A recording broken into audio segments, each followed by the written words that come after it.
प्रिय छात्रों, आप लोग अच्छी तरह से परिचित हैं कि इस समय भारत ही नहीं पूरा विश्व बहुत बड़ी विभीषिका से जूझ रहा है। पूरा विश्व लॉकडाउन में चल रहा है, सब कुछ बंद है, लेकिन सरकार ने आप छात्रों के लिए आपका हित सधा रहे, आपका कोई नुकसान न हो, इसके लिए ऑनलाइन क्लास चलवाने की व्यवस्था किया है।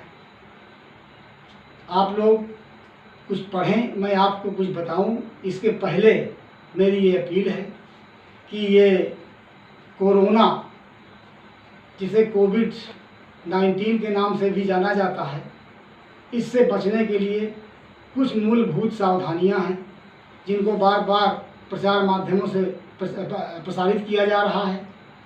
आप अपने घर पर रहें, घर के बाहर न जाएं, अपने हाथ धोते रहें और सबसे बड़ी बात है सोशल डिस्टेंसिंग का पालन करते रहें, क्योंकि ये लाइलाज है।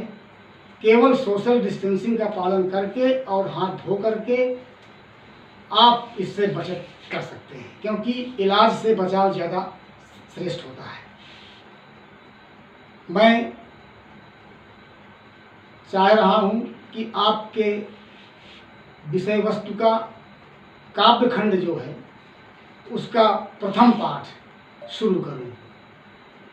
तो आप जानते हैं कि आपके काव्यखंड का अर्थात कक्षा 12 के सामान्य हिंदी के काव्यखंड का प्रथम पाठ है पवन दूतिका।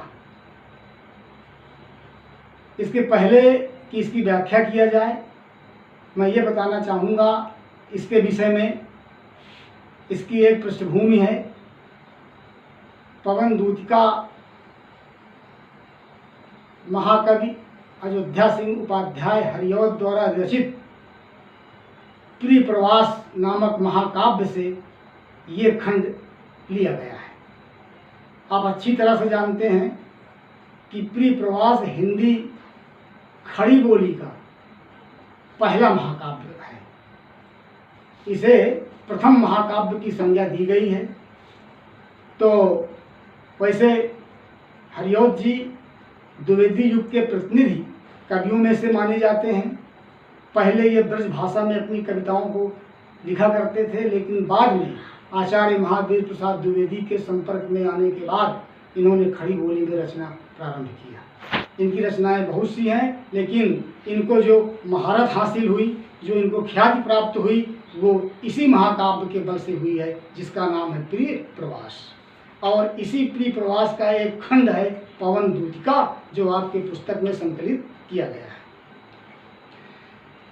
व्याख्या करने के पहले हम इसके प्रसंग पर चल रहे हैं।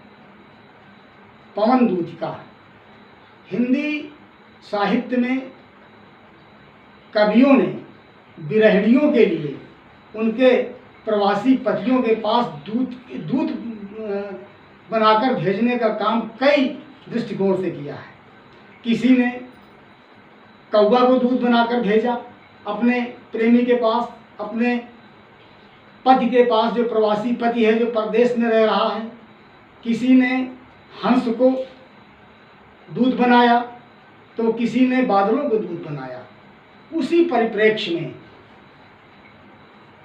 महाकवि हरिऔध जी ने अपने प्रिय प्रवास में पवन को दूध बना करके राधा का संदेश श्री कृष्ण के पास पहुंचा रहे हैं। श्री कृष्ण इस समय मथुरा चले गए हैं।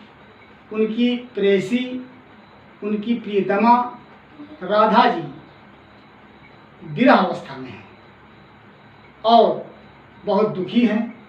वो श्री कृष्ण के पास अपने मन की बात भेजने के लिए पवन को बुलाती हैं और उसको दूतिका बनाती हैं, बना करके उसको भेज रही हैं मथुरा, जहाँ श्री कृष्ण रह रहे हैं, ताकि जा करके वो राधा की विरह वेदना को उन श्री कृष्ण के पास जा करके बता। तो ये है शीर्षक इस कविता का, पवन दूतिका।